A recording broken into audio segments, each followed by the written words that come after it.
Powered by Arkansas, for Arkansas.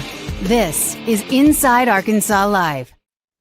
And welcome in Inside Arkansas Live here on this beautiful day here in the great state of Arkansas. I'm your host, John Neighbors, alongside Curtis Wilkerson and Andrew Ellis, and appreciate each and every one of you for making us a part of your afternoon this afternoon, as we are going to have so many things to get into today. Not only going to have a little bit of Razorback basketball and football and probably some baseball too, but of course we're going to get into your chats presented by Basis Health. We're also going to have some fun with our summer trend topics presented by our friends over at Freedom Boat Club of Arkansas. We'll get into a What's More Likely presented by BetSaracen, as well as our heavy hitters presented by HD Roofing and Construction. But fellas, it's Thursday. How are we feeling as we near closer to the weekend?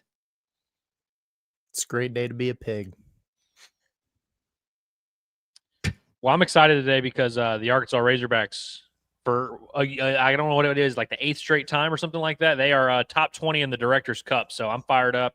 I'm proud of the pig, and I'm proud to represent them here today. A lot of pride for the pigs today, it sounds like. It seems like everybody's having that too. But I know, listen, there'll be some fun discussion, I'm sure, today. And even at 1 o'clock today, the media is going to hear from Remy Cofield, the general manager, who does exist and is a person that we will have a chance to hear from. And we'll have, of course, some responses to that and breakdowns to it, I'm sure, as time will go on. But we'll get into that. But a lot of other things, too. I do find it, though, funny that at least with the NBA draft happening and everyone talking about Cal having his streak come to an end, man. So many years of having a first-round pick since 2008. And, all good things must come to an end and all of that. But I don't think it was necessarily surprising. Maybe some people were hopeful that you'd see Adu Thiero go first round or something like that. But yeah, I mean, listen, it just shows with Cal how great he's been, how consistent he's been. And the fact that he's had that more so than anybody else has been impressive. Of course, the haters are going to hate on it. But I don't know. I saw that last night. I was like, that's a shame. But I also didn't see it as a big deal, and also not really seeing that, hey, Cal's cooked. He sucks, because now he, even though he went to the Sweet 16 last year, which everyone was saying he couldn't do anyways, now he really sucks because he couldn't even get a first-round pick. What a loser. Yeah, I mean, people are going to it's going to fit a narrative regardless of what that man says or what he does. Like, that's just, it's going to happen whether Adu went first or he doesn't get drafted at all. That's just, it's kind of the way it works. But yeah, it's, I feel bad for Adu. Like, for me, the streak and everything, it's crazy. Like you said, it just kind of, it's a testament to how elite of a recruiter he's been. I mean, that's absurd. 17 years, I imagine that's probably unprecedented. And, like, it would have been cool if he would have been able to keep that alive or whatever. He didn't in his first year here at Arkansas.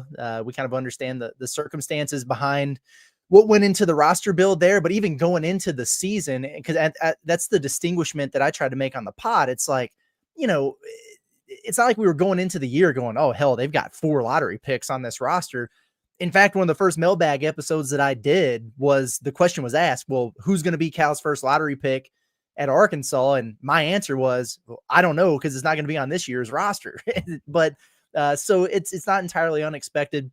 Looks like they profile to have several draft picks in next year's class, on next year's group, and he'll kind of get right back to business there. But for me, it's 2 things. One, it kind of defeats a narrative, in my opinion, with Cal, because he had a roster that was less talented than what he typically puts together and took it further than he has, in the past recent years there at Kentucky. So for those wondering if he could still coach or if he lost his fastball or whatever, he kind of proved, based on how it all wound up going down, that he can. And so that's encouraging to me if you're looking to spin it in a positive way or whatever. The other part of it, when I think about, a guy like Adu Thiero, I just wanted it for him to get in that first round conversation there. He worked hard. He had his breakout season. He's not your typical top 5 McDonald's All-American type of guy who could not even play in a college game and wind up, being drafted in the lottery like some guys for Cal have done in the past. He had to work and grind and improve and develop to get there.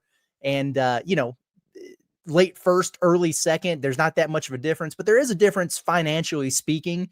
And so then people automatically go to well, hell, he should have come back to Arkansas. I understand the thought process there. I also understand why he didn't do it, but I'm just going to be happy to see where he winds up calling a home and the grind that he can get on. And I'm sure he's going to be just fine. Yeah, I love that this is another one of those cases in sports where we get to see the results and then draw big picture conclusions. Like there always has to be a reason for the results. Oh, you were winning and then now you lost. That loss must have happened for some big picture reason that really changes the way we view this thing. And I love it that it's like if he had been picked, he's going to get picked like 38th overall tonight. And if he had been picked 28th overall, we would have felt completely differently about the situation. But I agree with everything Curtis said. I mean, it's not necessarily the most stunning thing, and I think we kind of expected it. And I think we all agree that it's not like it changes the way that Cal builds his teams, develops players. It doesn't say anything about Cal. It's just, hey, you had a Boogie Flame gets hurt, a Duthero ends up being just outside of the first round, and so it's really not that different. But it feels way different. And with it being his first year at Arkansas, we get to draw these big picture conclusions. What are those faces y'all are making? Well, I was just rolling my eyes at some of the things in the chat. I thought there was like something that I missed. I was like, geez, man, what's going on? No. I was just damn head off a window or something. I was just thinking about like the idea, which is almost in the greatest of ways a compliment. And I think that this is how I view it, where you or a Cal or whoever, which we know, let's just be honest, it's all mainly Kentucky fans and like Jeff Goodman, but it's like you are spiking the ball and thinking you got some good trash talk because Cal went to the Sweet 16 and did not have a first round pick for like the first time in 15 or 17 years, as you said. Like that's your trash talking point. To me, that shows everything. And, it'd be one thing if Arkansas missed the NCAA tournament and was not going to have anybody drafted. Like a Duthero is going to get drafted, but not to have anybody drafted. Then it's kind of like, yeah, that's kind of weird or whatever. But you're spiking the ball and be like, ha, up yours, Sweet 16 and first time in forever not having a first round pick. It's like, okay. Like, that's why I just laugh about, like, no matter what happens, it's going to be people who are going to find things to try to talk trash about or whatever. But I don't know. I look at it as probably the greatest compliment you could ever have, and just shows how great it is. And like you said, a testament to him of being able to accomplish that, where, man, if it happens, if Cal ever here at Arkansas wins a national championship and has like 3 lottery picks in the same year, boy, man, I don't know what they're going to do. I don't know what's going to happen. Maybe other people will just go quietly into the night. They won't, but it'd sure be nice if they did. But either way, I just find it hilarious that the trash talking points comes from this and that, as in like, oh, okay. Like it's still a pretty good year. And, you got a lot of retention back, which is pretty cool. And you're going to have some really good players. So it's funny to me. But it's always going to be there. That's what sucks. It's just always going to be there no matter what ends up happening. So there's no escaping it, Cal. The most polarizing figure in the history of sports. But yeah, it really does kind of dispel the narrative, right? Because it's really hard to find a negative spin on this if you did believe that he was dependent on lottery picks, and lottery picks we've seen used as ammo against him. Is like, hey, you should have won more because you had all this talent. So Sweet 16 with 0 first round picks, like that really should be it is kind of funny that we're now putting it in this pretzel where they have to like find different ways to spell their weird narratives. Yeah. And also too, just the fact that with the current landscape of college basketball and the craziness that comes from it, we've heard it so many times from Kentucky fans, mainly just be like, yeah, get used to this, get used to that, Cal. Well, I mean, the thing that he did do for y'all, we weren't able to get used to because he didn't have it happen here. So it's a matter of not looking at 1 year for everybody. Like how many coaches, great Hall of Fame coaches, have had like a bad year, quote unquote, which I'm not even saying this was a bad year, but I mean, Coach K had bad years. Roy Williams had bad years. Bill Self had bad years. But sometimes it's a matter of like looking at the overall product and looking at the grand scheme of everything and being able to make those judgments. Arkansas looked like a team that was dead in the water in the regular season, and they make it to the Sweet 16. Was this close to making it to the Elite 8? Unfortunately, they didn't. But it's you got to look at the grand picture, and nobody wants to do that. I get it. You just want to take your little talking points and do with it. But listen, I think it's awesome. I think it's cool that Cal's had that happen. I think Cal has done a really good job of getting his guys paid. What was it, $6 billion or whatever he dropped line there on Pat McAfee show?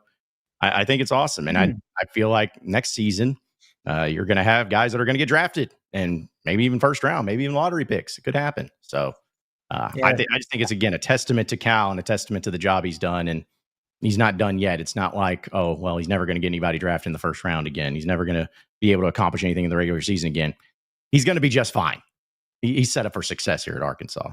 So yeah, no, man, absolutely. And it's not like the season went, exactly swimmingly. And it's not like John Calipari is a man or a coach without flaws, but with just the unabashed, just hatred and trollism, we're gonna pretend that's a word that people have for this man. Like, it's become my mission in life to back him up and defend him. It's absurd to me. All I ask for, though, honestly, is reciprocal energy. You know what I mean? Like, all the people who are like, oh, no first round pick. I guess Cal wasn't the brand. Okay, so Kentucky was. Let me look real quick and see who all they had drafted in the first round. Oh, shit, I don't have to look at all. It was nobody. So are they the brand? I don't know. Rutgers had 2 guys picked in the top 5. They didn't even make the damn NCAA tournament. Are they trying to run that coach out of town? Duke had 3 guys picked in the top 10.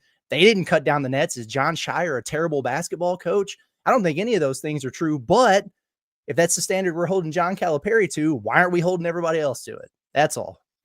Another funny part of this is I think this is the first year ever that they didn't do both rounds in the same night. This is the first time ever there's been a day in between, or maybe it's the second year. I don't know, but they typically do 2 rounds in the same night. If they had just done the full 6. He randomly muted himself. I think so. That's impressive. That's weird. Doesn't even realize he's muted. Can you hear me now? There we go.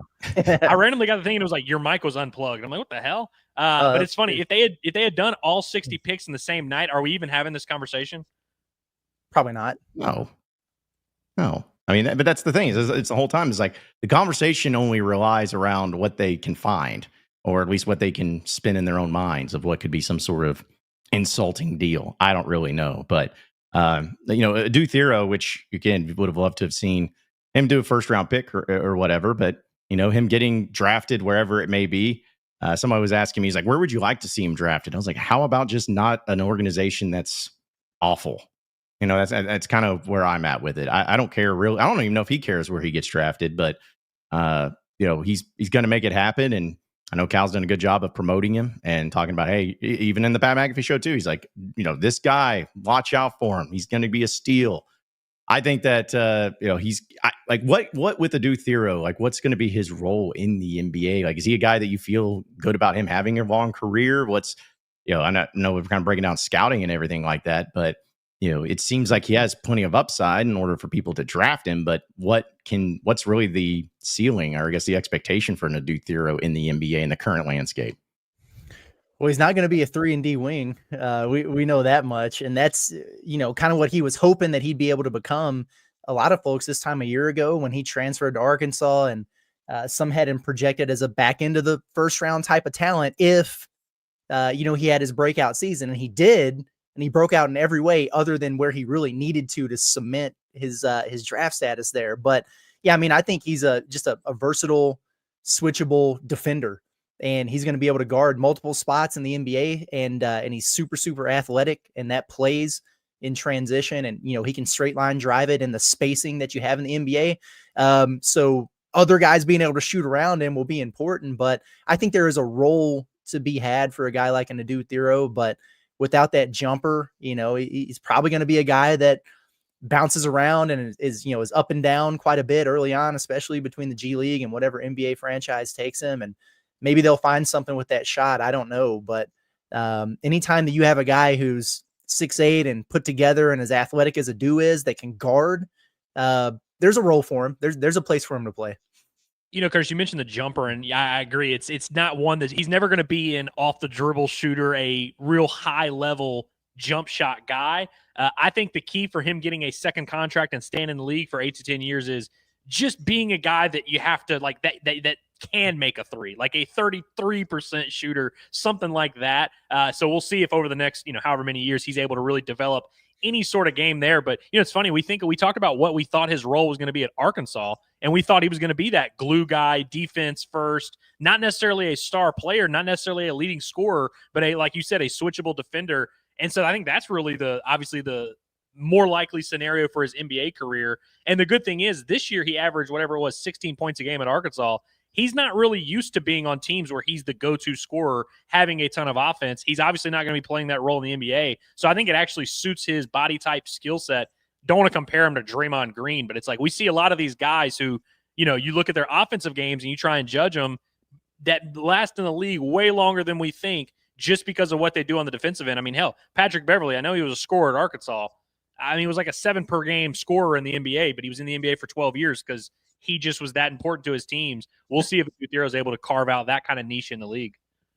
Well, as part of that, let's go ahead and get into our Alumni Hall question of the day, presented by our friends at Alumni Hall. It's the ultimate Razorback shopping experience. They got all the Razorback gear fully in stock, and once football season comes around, too, they're going to have you all set and ready to get the tailgating scene to make it electric because they got all the high-quality brands and high-quality clothing items you could possibly want, whether it's Southern Tide, Peter Millar, Johnny O, Columbia, Tommy Bahama. They have everything, jerseys, hats, for men, women, and kids, everything you could possibly want as a Razorback fan when it comes to apparel and decor. It's Alumni Hall. You can shop them online at insidearkansas.com/Alumni Hall. Just use that QR code up there and use code HOGSBY20 for 20% off your purchase. You can also check them out in store at 3417 North College Avenue.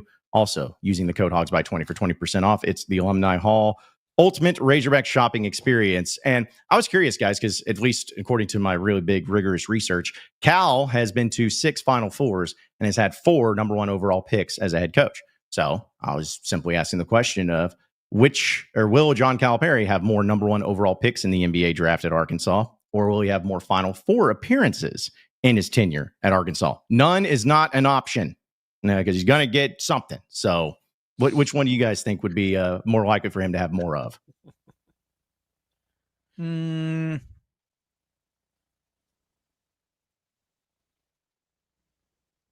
A Final Four. He'll get singular? 1. Yeah.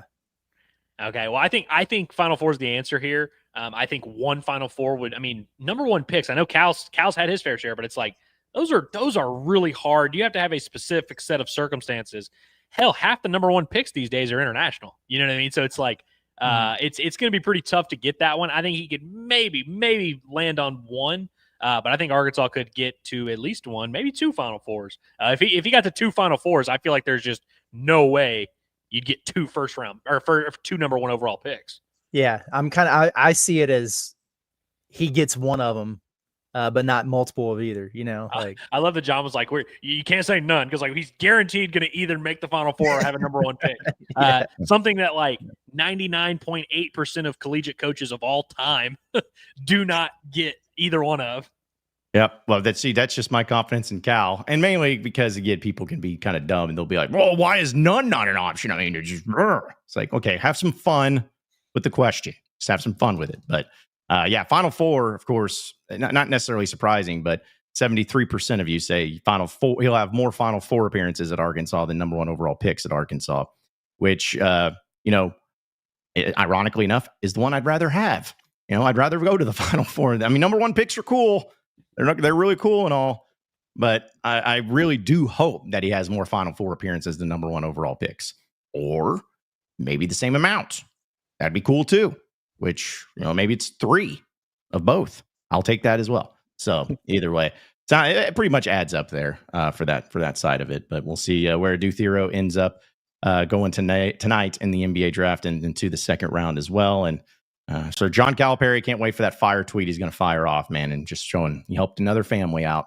And that's what's most important for John Calipari. So we'll get into some other things too. We'll have your chats as well, folks. But want to remind everybody that here on the show, we are brought to you by our friends, of course, over at Radiant Elements Medical Spa, which it's summertime. You need to treat yourself a little bit and get relaxed. Maybe you're somebody that's out and about and getting in the heat and having to work a lot, or maybe you're just somebody that's worked a long year and you're needing a little bit of a break. Well, let Radiant Elements Medical Spa help you out with their deep tissue sports massage and infrared sauna that helps you bounce back faster, hit the weights harder, and stay in the game. It's not soft to get self-care. It's what winners do. Everybody loves self-care. Everybody wants to make sure they're at their best, and you're always going to get your best and feel your best after an appointment with Radiant Elements Medical Spa. You can check them out today at the Weddington Plaza right there, or you can book them online with an appointment using that QR code at the top right corner of the screen and get 15% off your first service. It is worth it 100%. Promise you won't be disappointed. Some of the best massage you'll get and best service you'll get right there at Radiant Elements Medical Spa, self-care for everyone. So, guys, I'm curious, kind of shifting gears a little bit to the football side of things. I know here in about 30 or 40 minutes, we'll be hearing from Remy Cofield for the first time of the GM. Out of curiosity, what's like the one, you can say it's in a question, or you could just say something you want them to say, but what's the thing that you really would like to hear from Remy Cofield in this particular press conference for the first time, getting a chance to actually hear from him? Man, I'm fascinated to hear everything that he has to say. If I had to pick, it would probably be, I mean, I'm really curious about what the distribution is going to look like and how they determine what it's going to be, if that makes sense. Like it's cool if he wants to say, hey, we've got this 20.5 million or whatever, and 70% is going to football and 10% to, like whatever. That's cool. I'd like to know that, but I want to know like their pathways to determining why they get there, and how fluid it's going to be, and like how they're going to reevaluate it and what's going to matter to them, every year. If that's something that's going to fluctuate, it gives you a little bit of insight into what he actually does over there, and some of the line of thinking in terms of getting this done. But I think everybody's probably most interested in that, just kind of like, all right, well, here's this money that we've been waiting on. Who are you giving it to, and why, and how are you coming up with these numbers? Yeah, I don't have a ton of concern over the basketball to football shift, because he is obviously a guy that has a basketball background, and he's being asked to run the entire basically athletic department, but mostly like football is really a big one. That's the one he's been cited as like the savior for. And so I don't really we've actually defended that and been like, hey, we actually don't think that's going to matter that much, because you're talking about a pro team to college. Like, I don't know if you necessarily have to have worked in football, but I would like to hear him say something about that. I'll buy whatever he says. If he says, well, actually I've watched the NFL for a while and I know how the scholarships and blah, blah, blah. I'll buy it, whatever he says, but just say something. You know what I mean? And I think, Curtis, you touched on a good point there of the allocation of funds. I want to know, because we know his resume. We know what his job titles were within the Celtics organization and in those G League teams.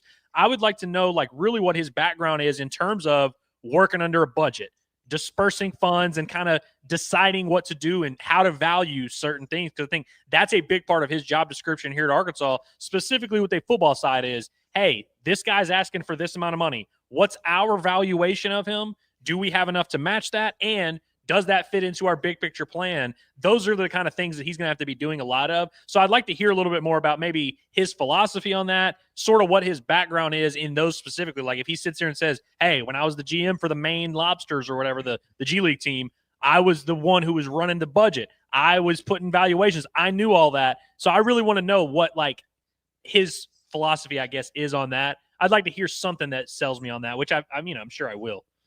Well, and I'm going into this press conference a little bit differently than what I normally would, because he was hired about 3 months ago to the day. He was hired in late March. And when he got hired, we really didn't hear anything other than just what he's doing. And then I think maybe Sam Pittman said something in his press conference during spring ball about what he's doing. So whenever a new coach is hired or new AD or whatever, usually the press conference is pretty immediate following that hiring. And there's a lot of times where those coaches or whoever, and they're not saying it in a negative way, but they maybe ask questions where they're like, I don't know, I got to get in there. Or when Cal was hired, I met with the team. There is no team. It's like, there's a lot of things he didn't know. There was a lot of things that he had to have a chance to kind of sit down and evaluate a lot of things. So the answers that he gave, or at least some of the questions that were asked, they may not have a full-fledged answer.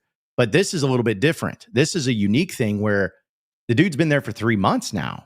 So there's not really going to be at least any sort of excuse or any sort of reason that I want to hear from him of, well, I got to get in there and see this. No, it's like, well, you've been there for 3 months. It's like you've been there. You've gotten your feet wet. You've looked at the programs. You've looked at the situation. You've looked at the books. You looked at the finances. You got all of this. Not saying you have to give us every single answer that we ever asked, but I don't want to hear about a we'll see thing. Like you are established. You need to have the plan. You need to have the priorities. You need to have, as you guys put it, what's the distribution of the funding? What's the priorities here? You need to have it all together. And so I want to hear some of those certain questions being asked and also answered, but I also want to hear about his approach.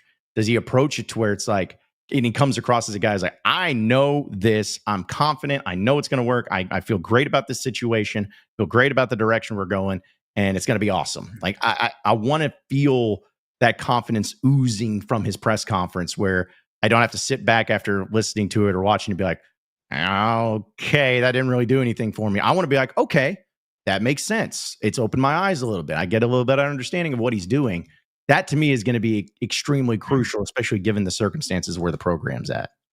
I like what you're saying right there, John. I really do. Because another thing that I was thinking about with this, and it's not necessarily something that will be answered in a particular question, but just something that you can kind of figure out and get a feel for throughout, the entire press conference there. We talk a lot about how it just feels like there seems to be this disconnect between, the U of A, like the admin and the fan base. And I'm just very curious to see, based on the way he goes about navigating this thing and answering some of these questions, what kind of pulse does he have for the fan base and what's important to people and what they're looking for? Does he come across as just coached up, on his answers here and just kind of following the script, or is he authentic? And that will show. You're talking about the confidence that he portrays and everything like that, and maybe some enthusiasm. Like, those are a couple things there that I'm really, really going to be paying close attention to with his body language and the way he goes about some of this, because you want to endear yourself early. Because let's be honest here. Anything that man goes up there and says today, a lot of people are going to gobble it up no matter what. Just because he's up there, he's going to say it. It's not like he's going to go up there under any circumstances and be like, hey, we're screwed and I don't know what I'm doing. It's not going to happen. Okay. He's going to say positive things. He's going to make you feel better, and people are going to be slurping it up, and that's okay. That's completely fine. But there are going to be ways to tell whether or not he's just kind of, following the cue cards there, or if he's believing what he's saying, and if he's really in tune with this fan base, what they're looking for, what they want, what their frustrations are, how to get them excited. And if he passes that part of the vibe check, then I that'll get me excited. That's the one way to get me going here. Yeah, I'm almost certainly going to be in that group of people who slurp it up, where I'm just kind of like, all right, you know what, you sold me, like, fair. Because like I said, you really don't have to like give us this detailed plan. Just kind of let us believe that you have a plan. That's really all we need. Mm-hmm. Do the Michael Scott thing. We're going back and we're coming with our plan. Like, we'll be fine with that. But I think another big question is, who is he leaning on in this process? What are the staff going to look like around him? Because we've kind of determined that quickly early on, that all these other schools have dedicated guys for football, dedicated guy for basketball, dedicated for baseball. My understanding is that he's going to be the head of it all, and there's going to be people beneath him that specialize in football, specialize in basketball, specialize in whatever. I'm interested to hear kind of what that looks like. And you mentioned, Curtis, that is he being coached up, or is he kind of just like saying what he's supposed to say? Who is it that's been coaching him up? Who has he been leaning on to get that pulse, to kind of understand the lay of the land? I'll be interested to hear what he has to say in terms of who at the University of Arkansas has kind of helped him immerse in this process, who has been the guy he's been leaning on, and who's going to help him moving forward as he starts to, because he's going to have to assign responsibilities to certain people and kind of have all this thing accounted for. What's that like board meeting situation going to look like? Are they going to be in sync? Is he really connected with those guys, or is it just random people that the U of A is like, hey, yeah, this is your tennis guy, this is your baseball guy, don't worry about it? You know what I mean? Like, I wonder how involved he's going to be with all these decisions. The best thing he could do is walk up there and answering that question, just be like, listen, I've been going on daily walks with Dave Van Horn, John Calipari, and Bobby Petrino. And I really, really feel good about every day. It's just, I'm a sponge, man, soaking up all the knowledge. He'll have me. That's all he's got to do. Yeah. Yeah. And it can be simple things like that. Again, it doesn't have to be like him sitting up there with a little like PowerPoint presentation and a pointer being like, all right, so here's the breakdown of the books here. And like, it doesn't have to be that. It just has to be of, hey, let everybody know that it's going in the right direction and all that. But I'm going to throw out, guys, a reckless theory, which I'm sure is going to get me in trouble. But this is just looking at the whole situation of the timing and everything. I'm going to throw out this reckless theory of mine that the reason that it's taken a few months for us to hear from him, and not saying it's wrong one way or the other, just that's what they chose to do. But I believe that there was so much chaos when they needed to make a hire. They had to make a hire. They were the only ones in the SEC that really did not have a GM. I don't know who they interviewed. I don't know who all went to the process, but they needed to have something and then bring them in and be like, okay, don't look in the room. It's like you're in charge of cleaning out the garage and you open it up and it's just stacked with Christmas decorations and mold and spiders and everything. It's like, I know it looks messy, but just give us a little bit of time. So we'll sort some things out. And then once we lay the foundation, we'll get you a part of it, but we got to get to the point to where we can have you take off and you're in a good situation. Because I feel like with what was going on with whether it's the NIL or the Arkansas Edge or the football program, the Cal stuff, and then revenue sharing and all of this, I think it was such a chaotic situation he walked into to where it's like, we can't let this guy just go out there and do a press conference immediately after he just opens the door and be like, oh my gosh, what have y'all been doing over here? Like, what the crap is this? I think it was more of, let's settle in, let's get things where they need to be. And then once we feel good about it, and once you're in a good spot to where, your office is cleaned out and you got your pens and pencils all set up, then you can go out there and you can give a press conference. That to me is what it kind of came across at. Again, not hating, not saying it's bad, but there to me had to be a reason why it took 3 months for us to ever even hear a single thing from Remy Cofield. That to me is my reckless assumption. Yeah. I mean, and honestly, kudos to the U of A if that was their forward thinking there of not throwing him to the wolves as a sacrificial lamb, like on the first day, and him being like, like big bright eyes or whatever. He's a young guy and he seems to have some charisma to him. We're going to find out, but just based on, light reading and social media or whatever before he got here. So we'll see. I think another part of this is there's probably been a pretty high level of learning on the job. Yeah. Because there's not, and people could be like, well, that's real comforting, but there's not a huge blueprint on exactly what this looks like. I mean, even though Arkansas is late to the party, it's a relatively new phenomenon, like this college GM role. And every one of them, kind of have different responsibilities or whatever. And his is certainly unique by way of just kind of overseeing the entire athletic department and having the feelers underneath him for the individual sports. So yeah, he probably had to get the lay of the land. He probably had to figure some things out. I think something else that might factor into why we're just now hearing from him is it wasn't until a week or two ago where they officially passed the House settlement for the revenue share and getting a feel for what the NIL Go thing and all that's going to look like. So he's probably a little bit more prepared to speak on that and what that looks like and how it impacts things as well. So a lot that goes into it. I'm anticipating this more than literally any press conference that we're going to get in fall camp from any coach or any player that speaks. Like, I'm looking forward more to hearing from Remy Cofield about what the hell is going on. Yeah, absolutely. And I think that you guys are dead on as to why there was a delay. There's a lot of stuff that needed to be sorted out. We didn't even know when he first got hired. We didn't even know what the hell what that was going to look like. Now we have a little bit more clarity. He's of course been at Arkansas, so now he's had some time to get the lay of the land, understand his situation. All of that makes sense. And so I get the timing of it. The only thing is, and John, I think you touched on this as well, that kind of puts a little bit more pressure on you to have answers this time around. Because if we had interviewed him day one, he could have done the whole, I'm learning as I go. I'm still figuring this out, still getting settled, blah, blah, blah. And that would have been a valid answer. But now, when by the way, Arkansas really needed a GM in December and January, and then they said, okay, we can maybe get one in April. Okay, now we got him in April, but really he's not going to get settled in until June. Now it's almost July. It's like, now is not the time for, I'm still figuring this thing out. And so I you mentioned the confidence in the idea that he does have a plan. He knows what's going on. I think he's much better equipped. I mean, just realistically, doing this now compared to 3 months ago, I would imagine he is a lot better equipped to answer some of these questions. No doubt about it, but he's going to have to answer them. We're going to be paying attention to everything he says. We're going to be reading the fine line between everything he says. And Sam Pittman's, of course, referenced him and had his side of things. I'm going to be very interested to see what he says, because we can only go off of what they tell us. And so when they tell us something, we have to pay close attention. And so I look forward to hearing from this. And there's a lot at stake here. Honestly, I don't want to put too much pressure on the lad, but there's a lot of people that have a lot of questions, and I wonder how much they're going to get really cleared up today.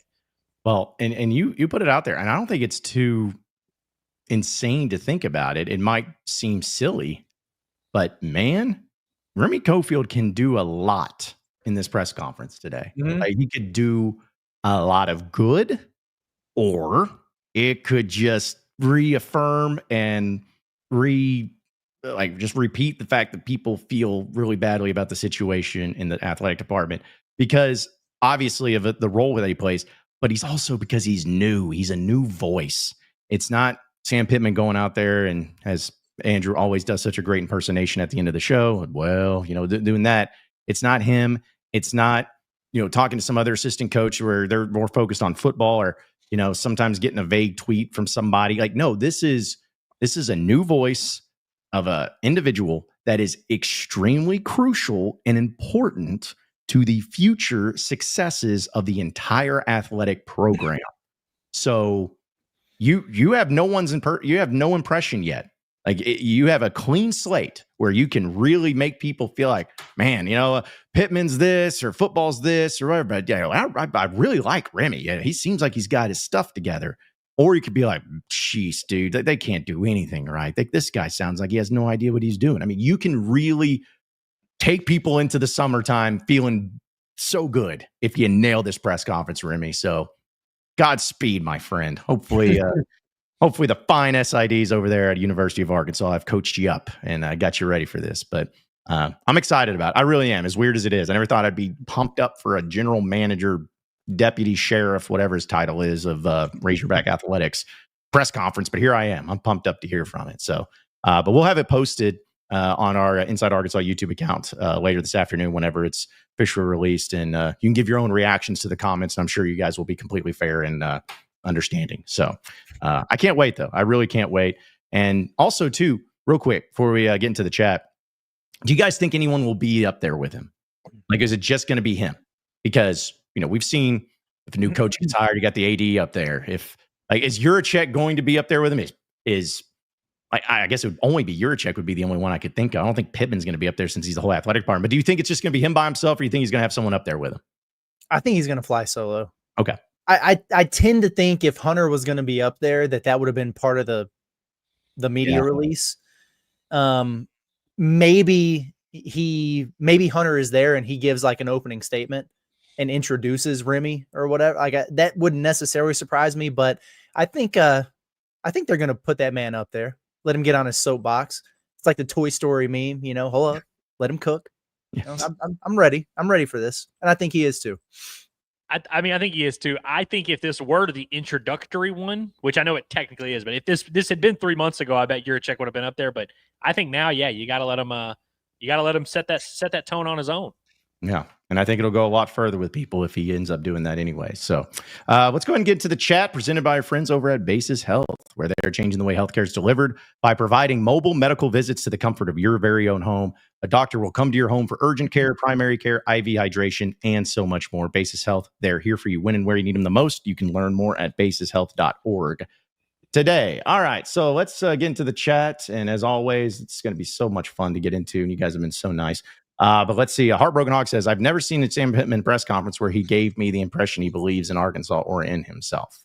I don't know, man. Yeah, but I feel like there were times he did. It maybe not recently, but yeah. Not only do I want to disagree with this, because I think there are times where Sam Pittman has made it clear he does believe in himself and he believes in Arkansas. Now, it has been a minute. He doesn't really do it as much these days, but especially those early days, like I always got the sense, and that's what I loved. I'll never forget his press conference against Georgia after his first game, and he was like bummed because he was like, damn, I really thought we were going to win.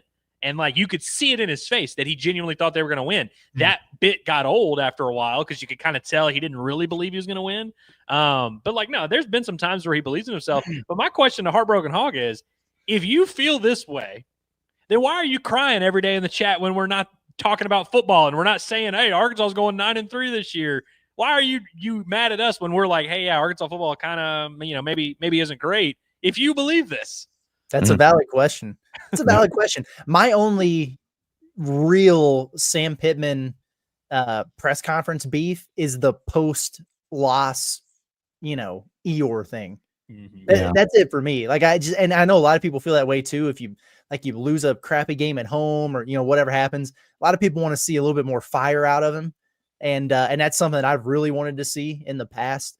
Outside of that though, I know people get irritated with some like the stock answers and, like coach speak or whatever, but that you're going to get that from literally every coach that has to go up there and do those things. So I'm kind of unbothered by that.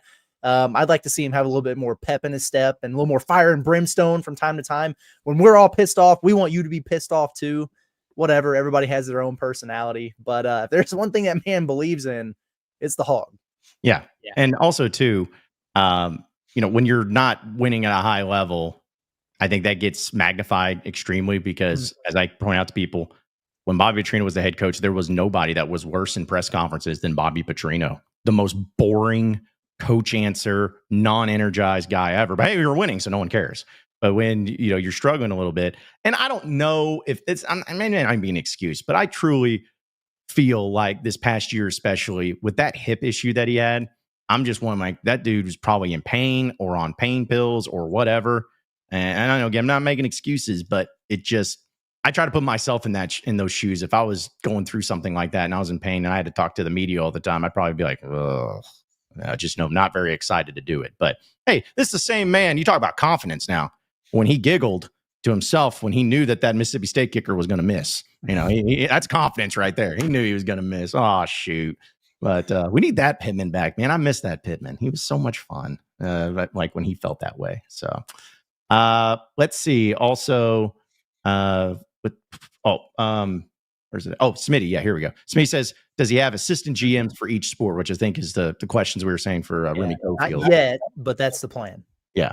And that's probably going to be a question that gets asked today of, hey, we've heard that, you're going to have your staff, and your people in charge of these individual sports help you out.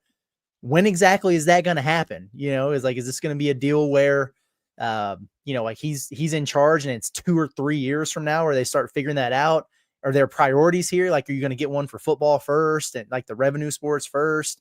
What's the time frame on that?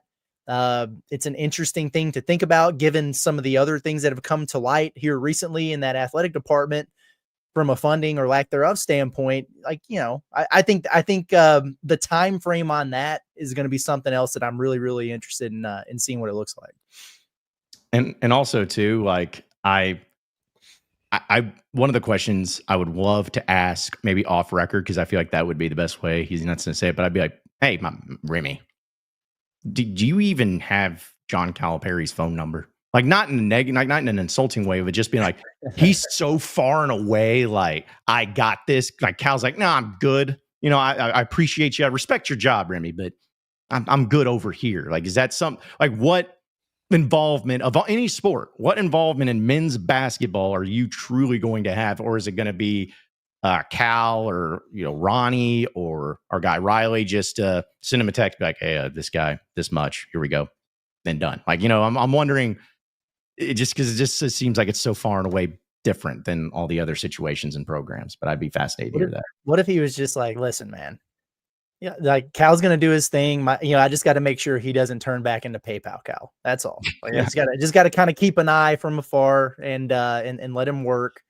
Because the truth is that's exactly what it is. Also, Hickory Hawk said, talking about Remy, he says he also said this job interests him because there's no blueprint set for this job, which exactly is true. Yeah, it's true. Why doesn't he just call the last G League GM that got hired to run a football program? There isn't another one of those. You can't just call on that guy. Yeah, I mean, that's again. I want to see how this plays out, but kind of like what William said, and I thought this was a good point when we were talking about the timing. He says any prudent leader will tell you that it takes 30 to 90 days to evaluate an organization before implementing change. I think that might explain the delay in the press conference, which 100%, I don't disagree. I'm just saying that for the standards that you have for like coaches that get hired, they don't do 30 days. It's like right then, hey, what you got going on? I don't know. I haven't seen yet. Great. We'll see you in a few months when you do another press conference. I also think the baseball season ending is another big, like there's no sports going on right now, which is probably a big reason. Like I think this, when you really think about the timing of it, it really makes 1,000% sense. Mm-hmm. Did you guys see, I just want to bring this up real quick because I just said the PayPal Cal thing and it's ironic. Did you guys see, what is it? The Big 10 and the Big 12, that their revenue share payments, they've signed a deal with PayPal to make them through PayPal. So oh, wow. Maybe the SEC will jump on board and it'll just be a real thing. PayPal. Dude, Cal could troll so hard if he signed like a sponsorship with PayPal or something like that. Golden opportunity. Yeah, you just see him like talking in a video where he's got a Razorback logo and then a PayPal logo on the other side of his quarter zip. And just be like, I'm really excited about our new partnership with PayPal. Guys, that they know about money, and money is a very important thing. Families need money. They have money to provide for families. I really hope they find a way to sign him on. Maybe that's something Remy Cofield can facilitate for him. Get him a partnership with PayPal. Our guy Hazelwood, shout out to him, he goes, this is a press conference that needs Bob Holt. Yeah. Needs to force ghost himself into this press conference. Oh, he'd be on one. Dude. Bob, because that's the thing, is going back to the whole newness of his voice and his position and all that. And Bob being the most inquisitive person that's ever existed. Oh, dude, he would keep him there for hours if he could. He'll be listening for sure. Oh, yeah. Yeah. And just sitting there and I just because I tried to think of like what first question. Bob, lead us off. Hey, Remy, Bob Holt, Arkansas Democrat, is that? And then just go into that. And then at the very end of the press conference, probably ask him about being with the Celtics and if he ever got to go to like, I don't know, the Freedom Trail up in Boston, just stuff like that would be all about Bob. So it would be cool. Let's see. Also, Bo says, did y'all see that if Arkansas goes 8-4, they have a solid chance to make the college football playoff because of the strength of schedule? That ain't happening. I didn't see that. I didn't see that, and I don't doubt that you saw it. But an 8-4 Arkansas ain't going to the playoff. Yeah, it will definitely be. I will say this: it will definitely be a thing that we talk about because it will. Again, we'll see all the metrics, we'll see all the whatever, but it will not happen in real life.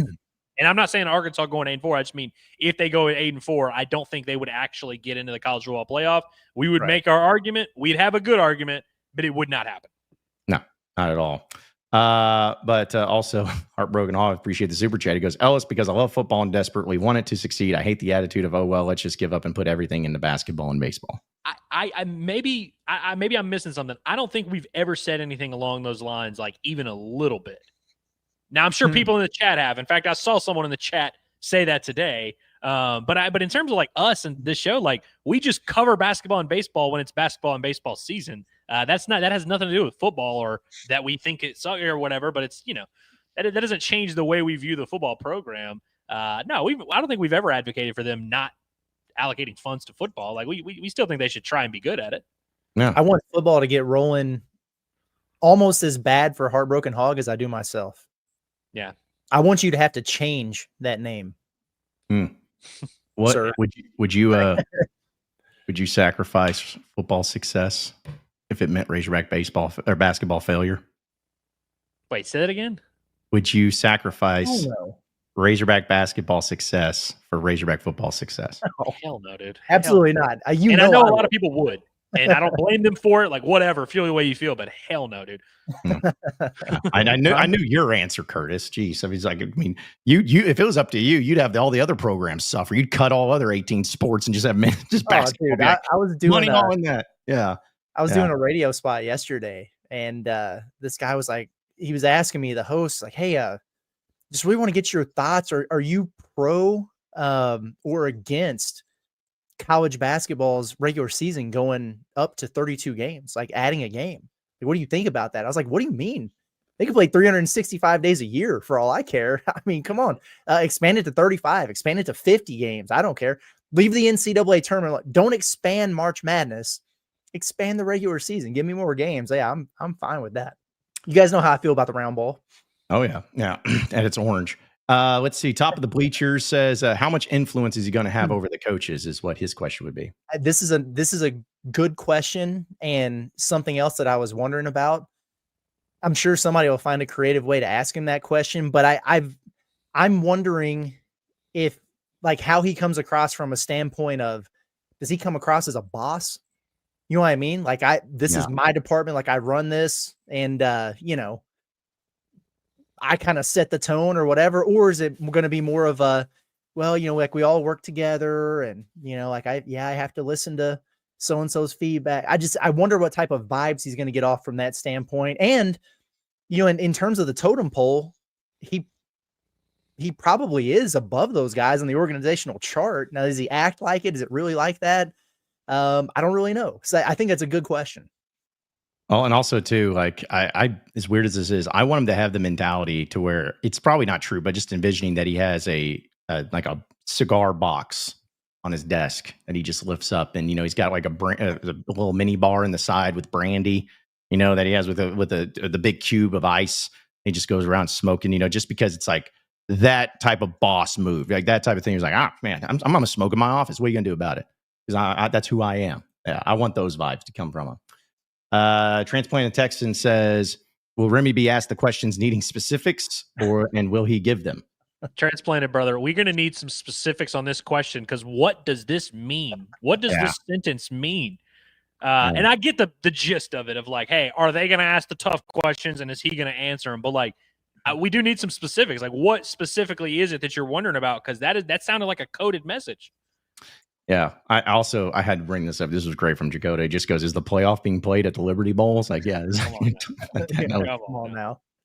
I saw somebody said there was a guy on Twitter, and I think I sent this to y'all, that tweeted, and he said, I'm tired of Razorback fans making fun of Hog football. And someone responded to him and just said, I'm tired of watching the damn Liberty Bowl. By the way, that guy had burned a jersey last week when the baseball team lost. I saw that. We all ride the roller coaster of irrational fandom. You know? I mean, that's just part of the life that you lead there.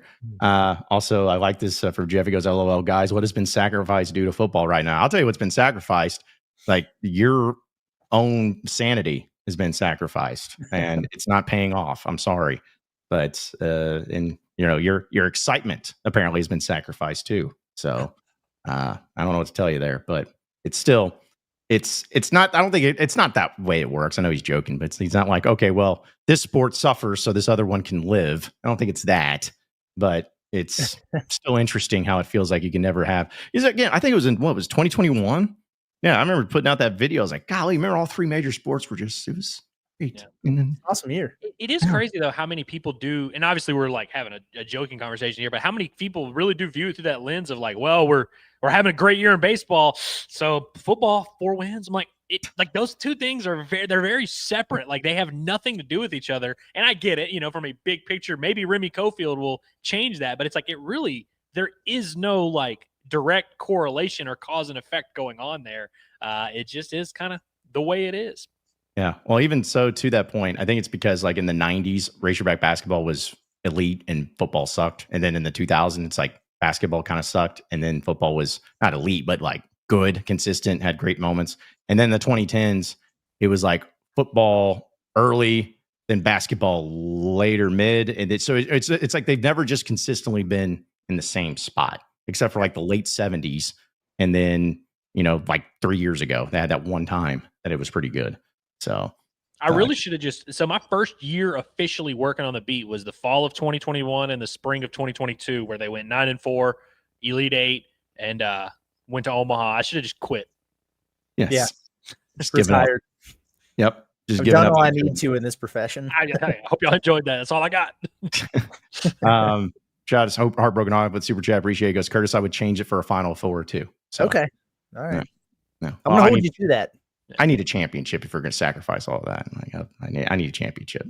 Top of that, Jareem over here. I know it's Jeremy, but still, it makes me laugh every time. Jareem the dream.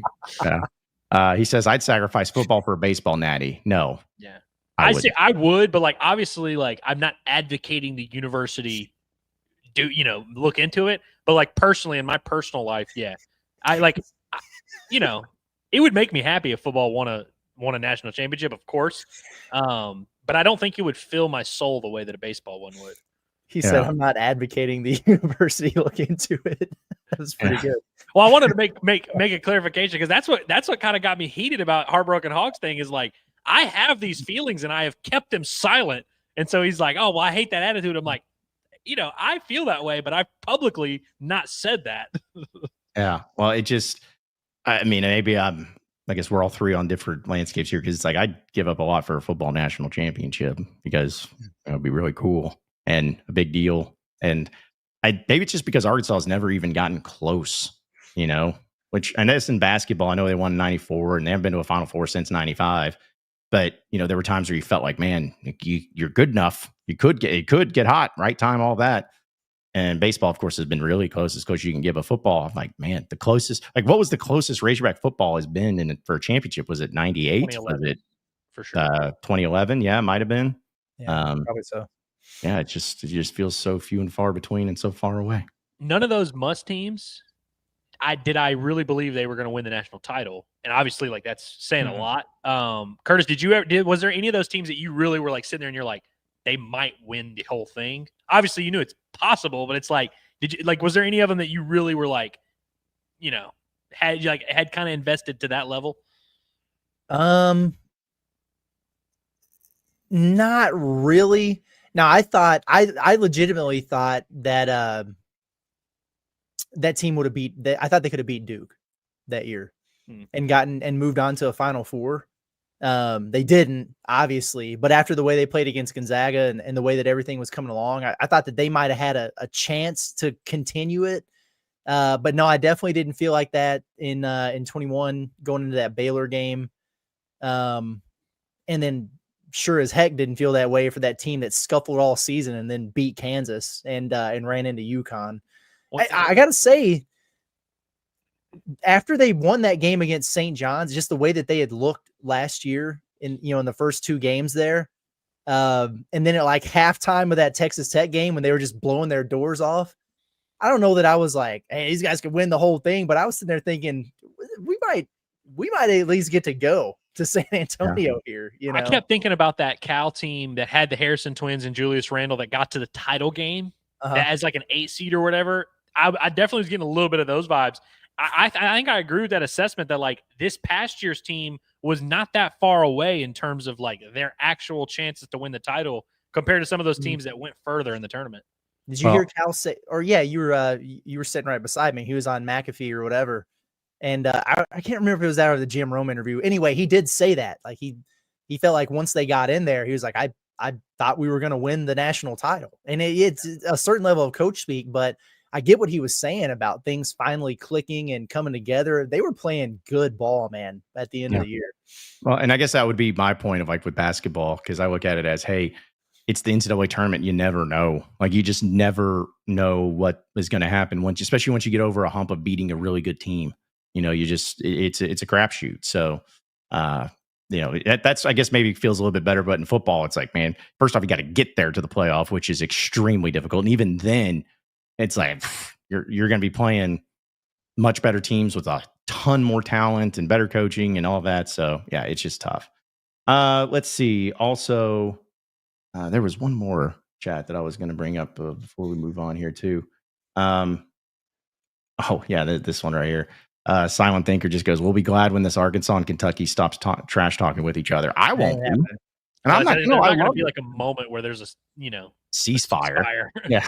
Like, no, listen, this is what makes it fun. I know you get pissed because I get pissed at other fan bases, but it's like, it's what makes it fuels it. It fuels your want to win. Like, you already want to win, but man, you really want to win that game and you really want to beat that team.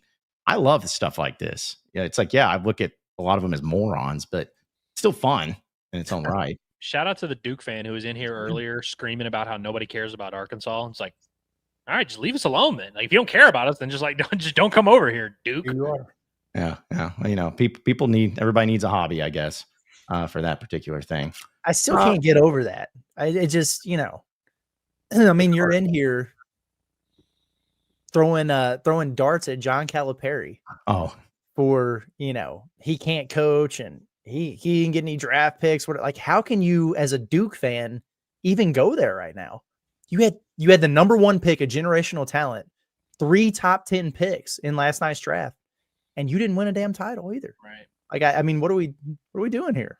And then again, is that going to be like a thing that we cite as like we look at John Shire and we're like, this is actually a bad situation. Like this is a bad thing for him. Last year, going to the title game or going to the Final Four or whatever it was, that is a bad development for John Shire. No, because of course that would be stupid. Because they accomplished a lot. Like it was a great year. You know what I mean? And they were awesome. But it is crazy how when you're Cal though, having good players and having a lot of success is held against you. Well, I was just going to add that to the fact that this is a little hot take. If Calipari was coaching that Duke team, they won a national championship. Just saying. Cal wins a title. I mean, if you just replay the season with, Beetlejuice as the head coach, there's a decent chance that Duke team wins the national title. I mean, I really think if we simulated the NCAA tournament 20 times, I think that Duke team probably wins the title 8 times, realistically. Which Beetlejuice? You talking about the character from the Tim Burton movie, or are you talking about the character from the Howard Stern show? Howard Stern, for sure. Okay. That's crazy. That was I forgot about the other one. Yeah, I forgot I had to clarify which Beetlejuice I was referencing. Definitely, anytime I reference Beetlejuice, it is the Howard Stern Beetlejuice. Yeah. I promise you. Not the original character of what it was for. No, I'm being dead serious, too. Like, I was referencing the Howard Stern one, and I always will be. If I say Beetlejuice, I'm talking about that guy. I have a whole album in my phone of Beetlejuice memes. Really? Yeah. You should start sharing one with me every day. Gladly. Okay. I will send one to you right now, actually.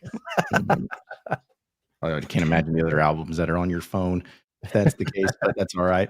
What a perfect segue. Let's go ahead and get into who our heavy hitters are, presented by our friends over at HD Roofing and Construction, where we know that during this time of year, you got roofing issues, and this is the time of year to also get your roof fixed, and especially if it has any issues going on, because the last thing you want to do is when rain comes or when the cold comes or when snow comes, whatever it is, that you end up having leaks, you end up having problems. Well, let HD Roofing check out your roof with a free inspection and give you that peace of mind, because when you choose HD Roofing, you can rely on professionalism, top quality materials, expert installation for all of your roofing needs. You can call them today at 501-428-0429. That's 501-428-0429. Or you can check out their website at hdarkansas.com. All right, guys, for our heavy hitters, I just want to throw this out. I wish I could play this video, but I'm not going to, but I'll just move through it quickly.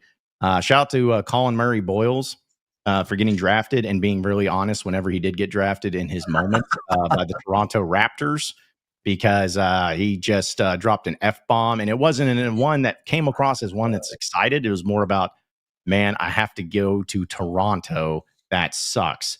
But then he did say, he was asked about, what was the reaction? And he goes, oh, no, it's just disbelief. Toronto was probably my first team I worked out for. What I said was not a bad thing by any means. I was just thankful for it. That was surreal to hear my name called by this organization and has such a good history and really, really good players. Just a crazy moment. Obviously thankful for the opportunity, and they give me, and I'm ready to take it on full whenever. Okay, whatever. Dude, come on now. Like, I appreciate my heavy hitters because like raw reaction, raw feelings of like, crap, I got to go to Toronto. So I appreciate him having that reaction, but I also understand his clarification of said reaction afterwards too. Dude, that was hilarious, man. That was really, really good. It's so funny because like Kaman Malawach, he got drafted and he was just overcome with emotion. Liam McNeely couldn't even do his, right off the podium interview because he got overwhelmed and, had the waterworks and everything. And Colin Murray Boyle is just like, beep. Yep.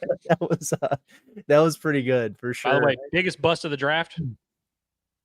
Wow, maybe. I listen, I'm on Jeremiah Fears for that honor. Personally, but yeah, how about Portland? And my heavy hitters are draft related anyway, but how about Portland just taking that Chinese dude at 16 that was like barely in mock drafts, and that was wild, bro. You know who had the worst night in the NBA last night of any NBA team?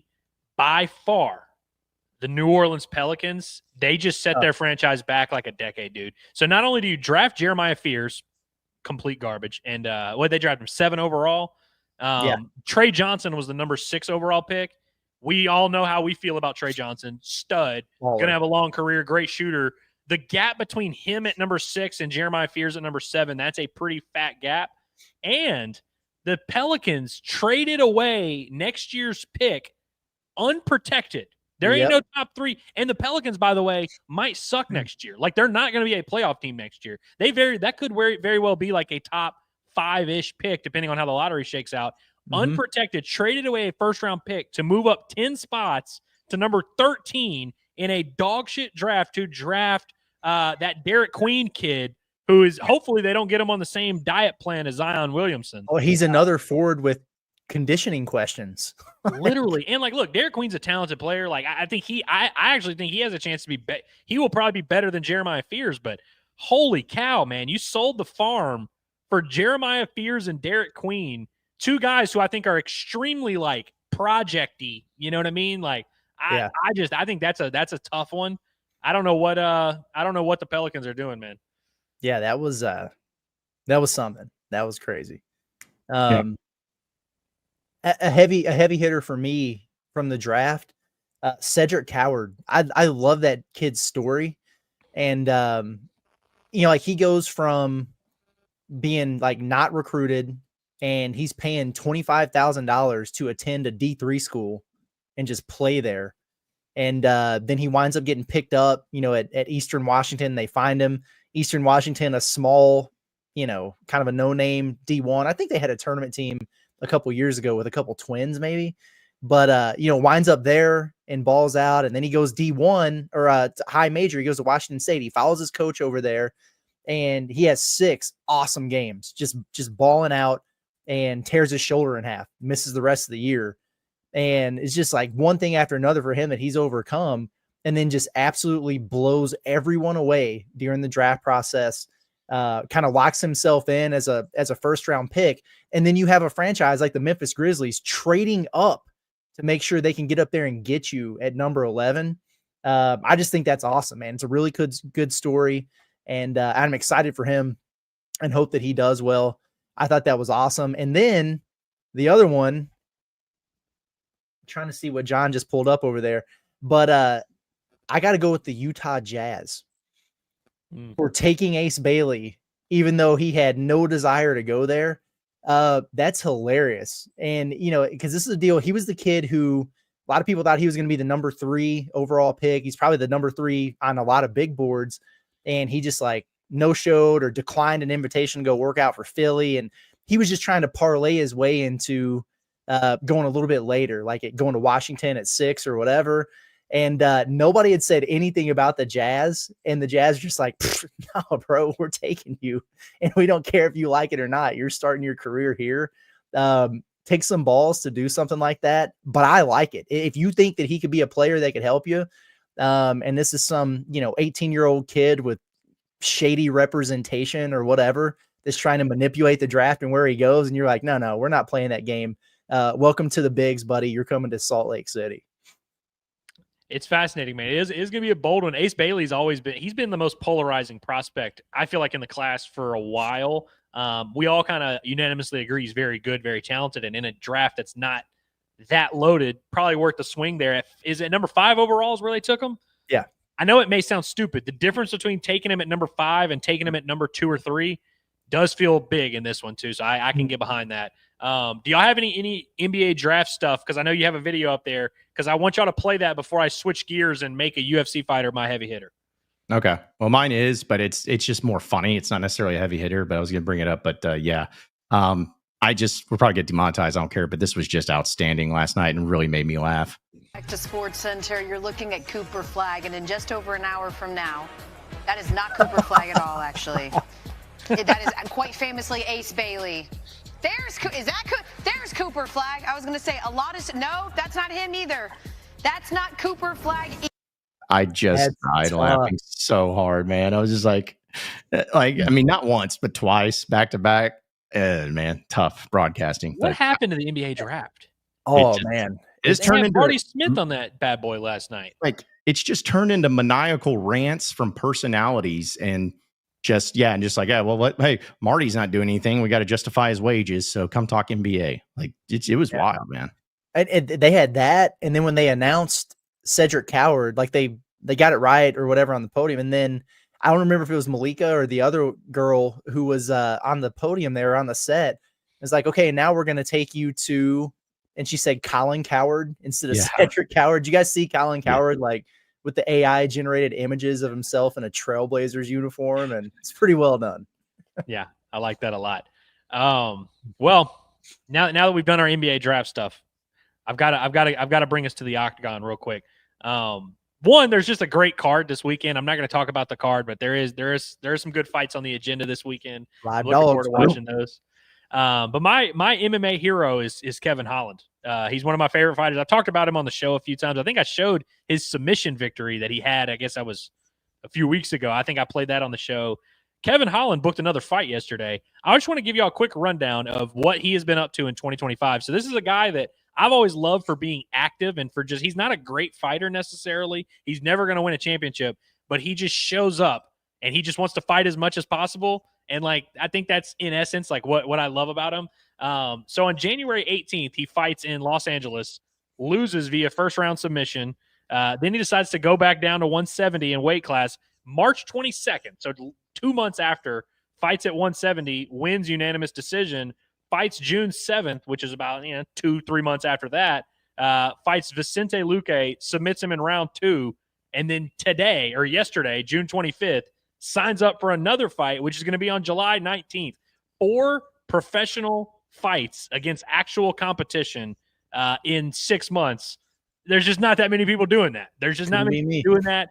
Now he's making a lot of money to do it, and he's raising his profile and all that. 4 professional fights in 6 months, and he claims that he wants 2 more by the end of the year. I want to see it. 6 professional fights in the UFC in 1 year. I mean, dude, it's hard if you can get like a legitimate good fighter. If you can get him in there twice a year, you've done good work. And this dude's about to get in there 6 times. Love it. It's wild. Yeah. Well, there you have it. There's our heavy hitters presented by HD Roofing and Construction. Appreciate their partnership with us each and every day here on Inside Arkansas. And I also want to go ahead and get into, because we'll get into the chats as well, but I do want to get into a little bit of an Arkansas update presented by Davis & Garrett Insurance, your independent auto owner's insurance agency, securing what matters the most. And again, it's more about what's going to be happening here soon with Remy Cofield. I'm kind of surprised, guys. I haven't seen any live tweets yet from his press conference. I don't know if that was allowed or not, but I have one. Oh, okay. I have an announcement. Okay. The first quote that has surfaced from Remy Cofield, he said, "The money is the money." End quote. There you go. Great. That sounds like a Sam Pittman. Shout out to our friend Eric G for putting that out there. All right. That's the one I've seen so far. I've been watching. The money is the money. Money is the money. And I agree. Yeah, So he's off to a good start. True. Yeah, he's big on the money thing. Okay. Yeah, that works too. So I kept wondering, I was like, well, maybe is he late? Is he delayed? I know. Something like that. But usually people are just firing off tweets like crazy, but that's okay. I just had to give an update on that too. So, but yeah, money is the money. And hopefully there's a lot more of the money to come for Arkansas, if that's the case. All right. So let's go ahead also and get into a little summer fun here presented by our friends over at the Freedom Boat Club of Arkansas, which we're really excited. We're going to be setting up a live show that we're going to be doing from one of their great locations here in the state of Arkansas on a boat, which we're pumped about. We'll give you some more details on that here this summer. But we know that everybody likes to spend time on the lake and enjoy themselves on a lake, but it's always tough because you either have to know somebody with a boat or you have to go and rent a boat, and it takes all this time and effort and everything. It's almost not even worth it if you don't own one. Well, that's okay, because with Freedom Boat Club, they take care of it for you, where they give you access to all the boats without the commitment. And they take care of maintenance. They take care of everything. You just show up, get on the boat, go, and then come back, and then you're done. Simple as that. And they have locations in Arkansas at Greers Ferry Lake, as well as Lake Hamilton and the river that's in Little Rock. And Freedom Boat Club is going to help you make your summer in the natural state the best one yet. So check out their website today at freedomboatclubar.com. That's freedomboatclubar.com to learn more about the benefits of joining the Freedom Boat Club of Arkansas. So, guys, I know we had a few of these little summer topics that we were having some fun with, but I have an Arkansas one for you, because this was actually submitted by someone yesterday that apparently really liked the idea of all the questions that were getting thrown around. But since we're doing sports and food and entertainment, all that stuff, somebody asked, he's like, hey, you're down by 4, 1 second left, 5 yards from the end zone in the national championship game. Which Razorback do you want to have the ball in their hands? So we're going this year's roster? Ever all time. All time? Yeah. I mean, like Darren McFadden, I guess. I don't know. Like, I mean, are you going to just have a handoff to Darren just McFadden for halfback 5 toss? yards? No, yeah. I guess I would probably. You know what's crazy? I'm about to get absolutely obliterated for this. Hope you are saying what I think you're going to say. Don't do it. It's got to be Kenneth. Let's go. It's got to be Kenneth Jefferson Jr., bro. What are you talking about? Listen, I know that he unsuccessfully did it that one time, but we're talking about a guy that can literally just dive in there. I know he. Oh, 5 yards out is a tough happy. one because we've seen him fumble from 5 yards out. But I mean, I think you got to go with some type of RPO, get him out on the edge, maybe roll him out if you're on the left hash, roll him out right, give him a chance. Can either run it in himself if he likes the look, if he has someone small on him, or he can lob it up to Traylon Burks. Like, I like that. Andrew, as soon as I finished with that question, it was the first thing that came to my mind. I was like, KJ?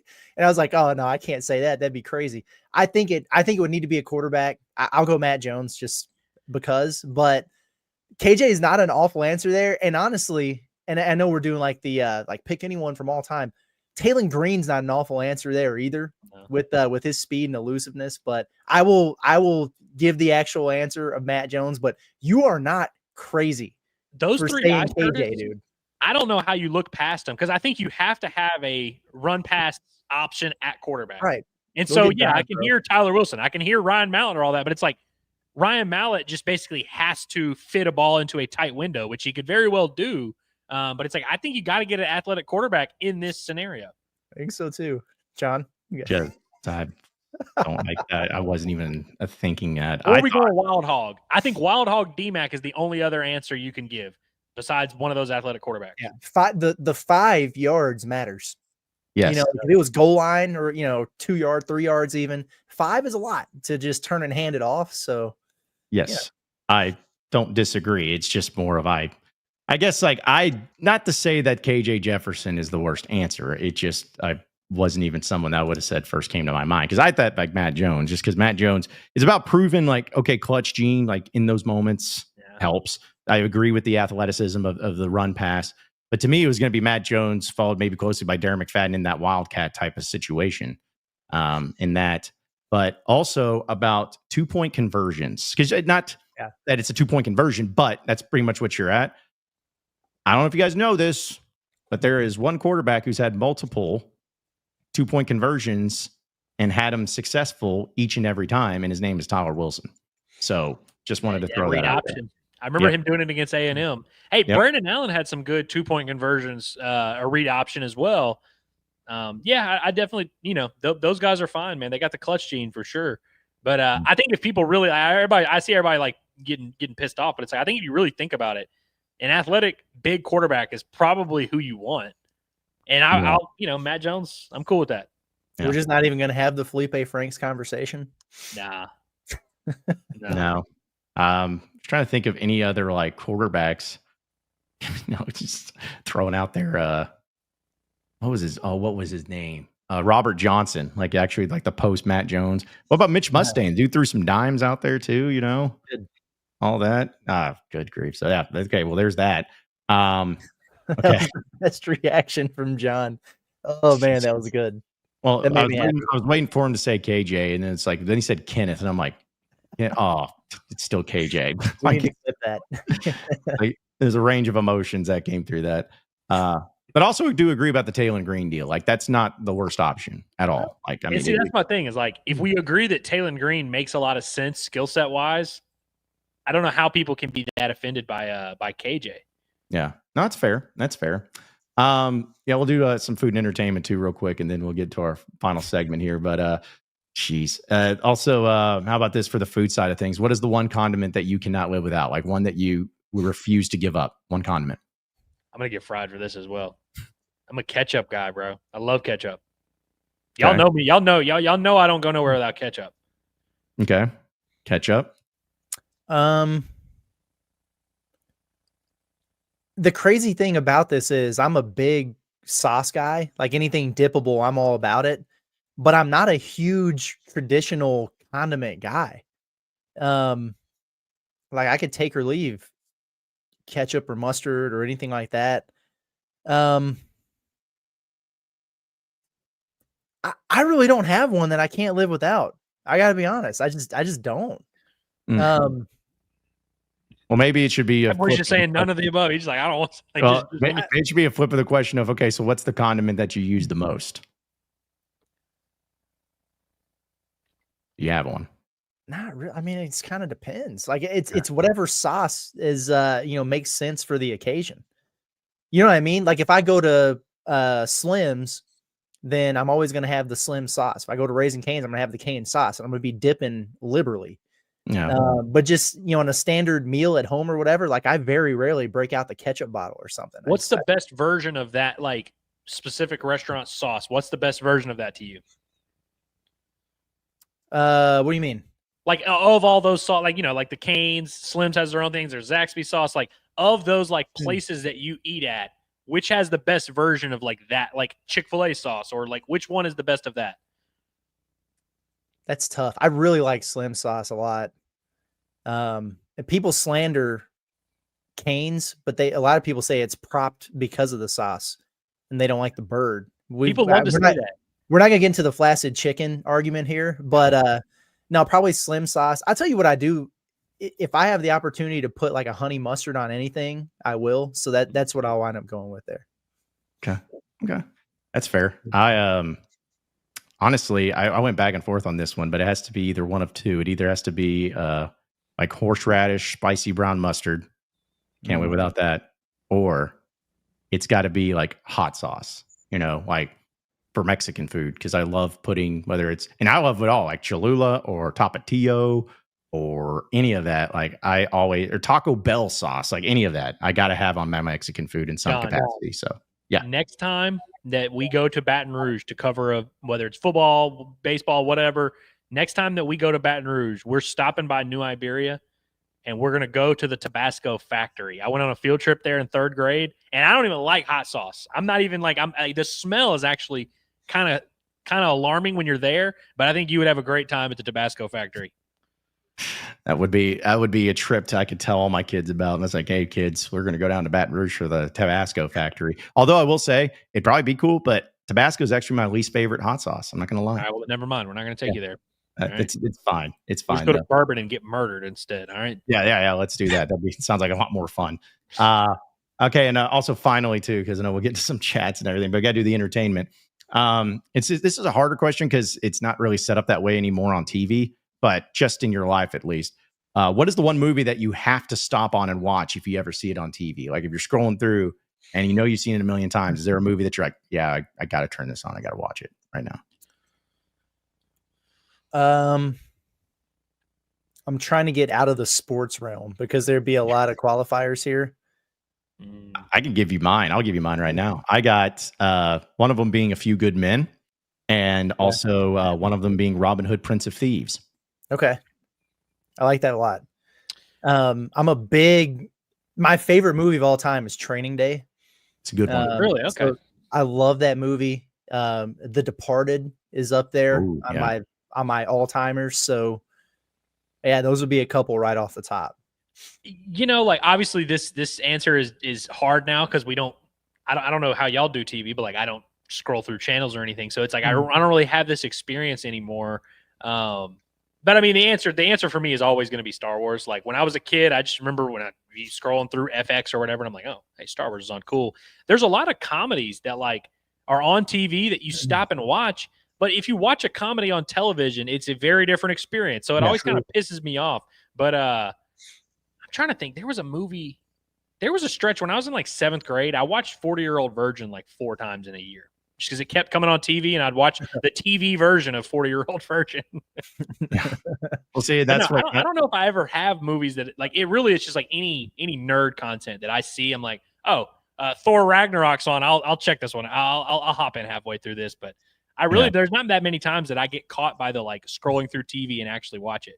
Yeah, well, that's like when I would go through. It has to be a movie that can work on being edited, and being cleaned up. Because with comedy, there's no point to me watching a comedy on basic television. There's zero point to that unless it's like a good wholesome family fun comedy, like an animated movie, like a Pixar movie or something like that. But either way, also too, I was a sucker for this until obviously things changed. Like Harry Potter, because I'm a big Harry Potter fan, at least the movies of it.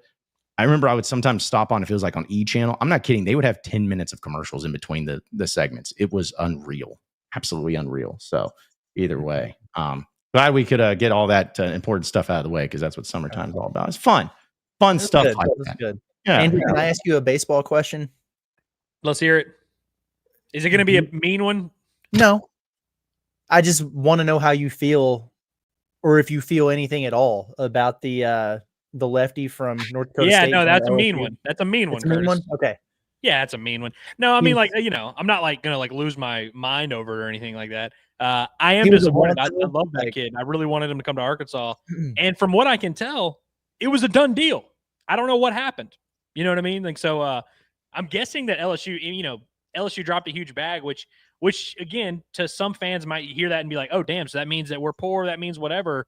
The reason I love this kid is because I didn't think he was like a kid you had to spend that much money on. Right. You know what I mean? Is he the one that pitched against Arkansas in the? He ended up not pitching against Arkansas because they threw him in their elimination. They threw him in back-to-back elimination games, and so he didn't pitch against Arkansas. This guy now, yeah. But he was like their one guy that had a positive strikeout to innings pitched ratio. But to be fair, I mean, I think Arkansas is going to be fine on the left-handed pitcher front. I mean, they have the literal best left-handed pitcher available in the portal. Like, they have him this year. It's back-to-back years. I think McIlvain is is a lot more talented than this kid. I'd like Lakenmeyer because he was a 2-year guy. They would have had him for 2 years, and so his junior year he might have been able to start. I just assume they cheated and tampered. Yeah, they definitely cheated for sure. They did for sure. That's the only way I can look at it. All right, folks, we'll get to your chats and everything as part of our What to Watch For segment presented by our friends over at Bryant Technologies, where they're dedicated to delivering that high-quality network infrastructure and security camera solutions, where they take pride in their exceptional workmanship and commitment to keeping their business operations and your business operations seamlessly connected and secure, whether it's structured cabling, security camera installation, digital signage, TV mounting, whatever it is. Bryant Technologies has you covered, where they service the entire state of Arkansas as well as the bordering states surrounding Arkansas. So have Bryant Technologies help you with all of your network and security needs. You can give them a call today at 870-883-0330, or check out the website today at bryantstechnologies.com with that S in between, bryantstechnologies.com. It's Bryant Technologies, quality work guaranteed. All right, so a few of your chats that we'll dive into here from also earlier from the show. But Bo wants to know, hey, sorry for asking this again, but anything on the Stokes kid, Curtis? Nothing new really. He's talking about Tyron Stokes, the number one prospect in the 2026 class, which we were talking about number one overall pick potential for Cal. And that's probably where that question came from. That's the one right there. Yeah, he would be the one for sure. No, I mean, Arkansas is in there. Cal's recruiting him heavily. So is Louisville. So is Kentucky. Some other schools there. I would say Arkansas is probably pretty firmly in that top 4 or 5 discussion with Tyron Stokes right now, but not the leader. But they have the potential to make things very interesting. Stokes he's indicated that he wants to schedule and take a visit to Arkansas. So if that happens, obviously all bets are off at that point. You never count Cal out in a recruitment. But that's kind of where things stand right now. And I haven't heard anything new in the last week or so about where that's at. Still a long ways to go with that one. But he would qualify as that type of guy, that type of ad. Also, too, this one comes from David. He says, I don't think Acuff or Malik are first rounders next year. Who is the best bet for a first round pick next season? KK. Yeah. Exactly. He'll be mocked. Carter will most likely be mocked in the first round everywhere going into the year. Yeah. And so will Acuff. Yeah. Yeah. Paddlefish just says, would you rather Arkansas beat Oregon State in 2018 or UCLA in 95? Oregon State alive in 95, so this is an easy one for me. Yeah. Yeah. I mean, but also I do think if you're thinking about this from a program impact standpoint, it's still 2018 because, of course, the difference between 1 and 2 is big. It's definitely a big deal for Arkansas to add that second one and be back-to-back. But I think that the baseball program would be viewed completely differently had they won that one. And I don't know if the basketball program would be viewed completely differently. Yeah, I feel like 2018 baseball it would be my guess. Because again, you would be nice to win 2 in a row, obviously, but just given recency bias, I just think it would have meant a lot more to have that 2018 to hold you over at least a little bit between championships for major sports there too. Let's see. Also, Patrick says someone that said that Zion was hyped between they drafted Derek Queen because he thought it was Dairy Queen. LOL. That's good. That's a good crazy, bro. Man, that's rough. Let's see. Ty says, I still can't believe Andrew said KJ and was being serious about it. People are like, listen. Again, I don't understand. Like, listen, I'm not even saying like KJ needs to be the answer, but it's like if we're doing the list of like down by the goal line, you need a touchdown. I feel like he's at the very lowest, like 3rd or 4th on the list, right? Yeah. Yeah, I mean, like, there's been better quarterbacks in school history, albeit not that many. There's only been like 3 or 4 quarterbacks better than him in school history. But of those guys that were better, Ryan Mallett's not necessarily a threat with his legs. Tyler Wilson, him and Brandon Allen are like decently athletic. And Brandon Allen's, I would say, borderline, an above average athlete. But and you can maybe sell me on those guys, but I don't think they necessarily offer that like athleticism. So if you're looking for 4th and 1, 5-yard line, you got to have it type thing. I think KJ or even, Matt Jones or Taylor Green, I think those are the 3 guys that are probably the top 3 picks in whatever order you choose them. Yeah, because I think it also changes too if you move the line of scrimmage back. If I give it suddenly it's the 15-yard line and you're 15 yards completely different conversation. Completely different. So yeah, I agree there too. Smitty says, did you guys check out any new restaurants you all were talking about on the way back from Omaha? Not yet. Not yet. Yeah, there's time for that. Yeah, there's plenty of time. Honestly, I don't remember half the ones we talked about, so I'm gonna have to go through a list of them and remember. But yeah, we will make that happen. Decent. We definitely don't want to publicly out the places that have been long-standing Fayetteville establishments that none of us have eaten at yet. So correct. And people are going to be like, "Oh man, what do you have against them?" It's like nothing. Right. It's just that didn't go. That's just it.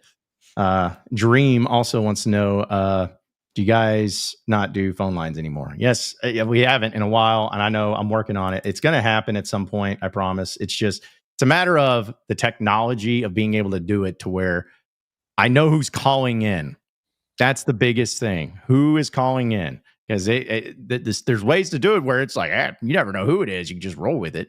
But I don't really want to do it that way. So just got to make sure the technology is great, and also without having to put an entire phone line system with cordless phones and whatnot into my home. So can I say something brutally honest? What's up? I think that the people that call in obviously love the phone lines and love it. I don't think the general public is like dying for phone lines. If you know what I mean? Like I don't think it's a segment that like people in general are like, hey, love this. I understand people want to call in and want to get stuff off their chest, but like, you know what I mean? Like, I don't know. It's like, who are we doing it for? You know what I mean? Mm-hmm. No. We live to serve the public. You know what I mean?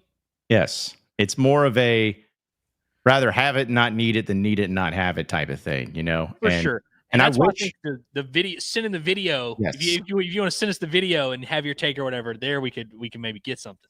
Yes, and that's what I would be more apt to do is if people sent a video, but don't do it while you're driving, please. But sent a video or whatever, and we'll just upload it and we can react to it in real time, and hopefully you don't say anything stupid. So I think that would be better than phone lines. It's different than like a radio station who has a producer that can screen calls and everything like that. And we're just kind of live on the air as it's all coming in.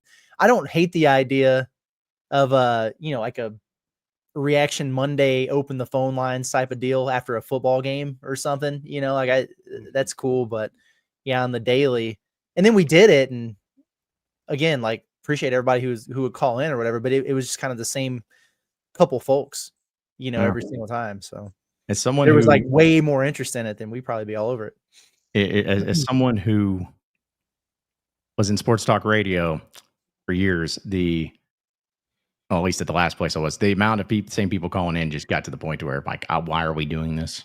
Navy Mike every day with trolling comments. You got just tiger bait, like just awfulness of what are we doing here? So That's just what I don't want to like make it happen and make it. I'll even issue this challenge though. Anybody that tweets at me or Inside Arkansas and just like does a video on Twitter that we're able to download, if your take's good enough, we'll throw it on the show. Mm-hmm. Especially in the summer months where we ain't got nothing to talk about. Hell yeah. Yeah. Well, maybe I like this idea too from Pablo Cease at SEC Mike. Because I used to do this on my podcast way back when it says has a line you call and leave a voicemail, which I wouldn't be against if that was the case. So maybe we do something like that. But either way, yeah, we'll have some fun and I'm sure we won't make fun of people, or at least I won't, for saying dumb things. No. Yeah, we won't do that at all. So, I guess that was really it as far as the comments went. Also, apparently the guys are making Top Gun 3. I'm just pretty pumped by that. Just wanted to really, yeah, apparently so. It's risky, but I'm okay with it. After how much I loved Top Gun Maverick, exactly. They're in my good graces. Like I'll give them a shot because it was a great one. But it saved cinema. Many people say.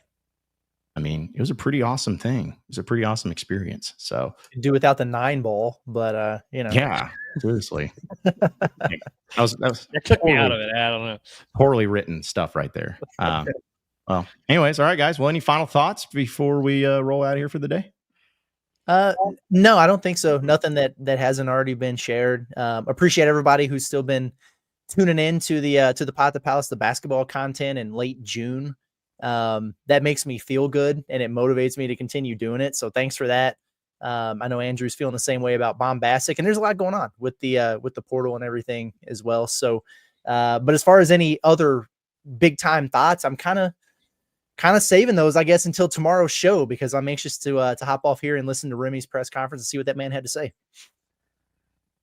Well, go ask Remy. That's what I always tell them when they come to my office. Go ask Remy. Now you guys get to ask Remy. Let's see what he says at the presser. There you have it. Couldn't have said better myself. Appreciate each and every one of you listening in and watching into Inside Arkansas. To be sure to subscribe to us here at Inside Arkansas on our YouTube page. You can also follow us on social media at Inside Arkansas and get our audio version of the podcast wherever podcasts are found, whether it's Inside Arkansas Live, Pot at the Palace, or the Bombastic Podcast. And we'll keep it going from there. So for Andrew Ellis, as well as Curtis Wilkerson, I am John Neighbors. Same sports show, same sports channel. Tomorrow at noon. Have a very great rest of your day, everybody. We'll see you.